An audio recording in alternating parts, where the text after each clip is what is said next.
604. It's Daniel here. So good to be seen by you all.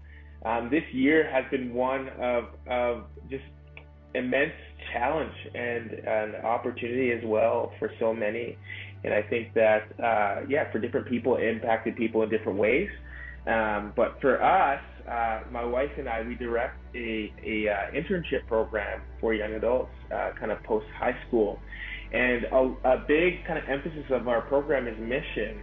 So for the first 2 years of the program, we went to Thailand, and then last year we were planning on going to India, and this year we were planning to go to Thailand again.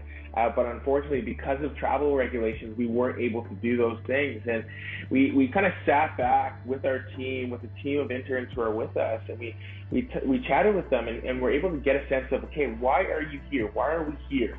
And we realized that it was to be identified, developed, and it was to be sent for a purpose that is greater than ourselves. And as we talked, we realized that much of that purpose is and could be kind of lived out and walked out in our current expression. So where we are here in the Comox Valley on the Vancouver Island. And as we talked and prayed as a team, we realized that, okay, yes, the trip overseas would be nice. It would be great for this call to be missionaries, to be expressed in an international sense. But first and foremost, we're called to be missionaries where we are.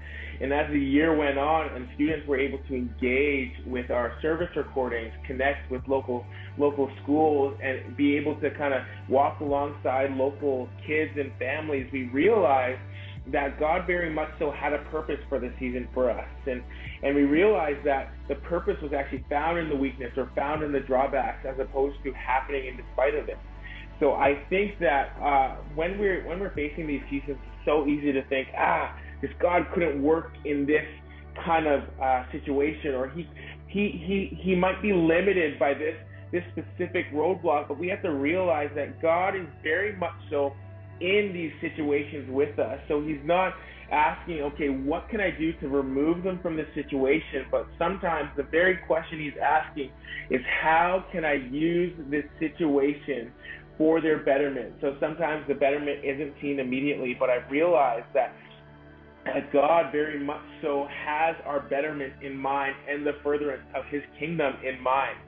So as we kind of process through as a team, we realized that this theme of God using weakness, God using insufficiency to showcase his strength and sufficiency was very much so at work in this season of COVID. And we looked at kind of 2 Corinthians, and we see Paul, this guy named Paul, who's kind of in this tension with God. He's saying, God, remove this specific weakness from me.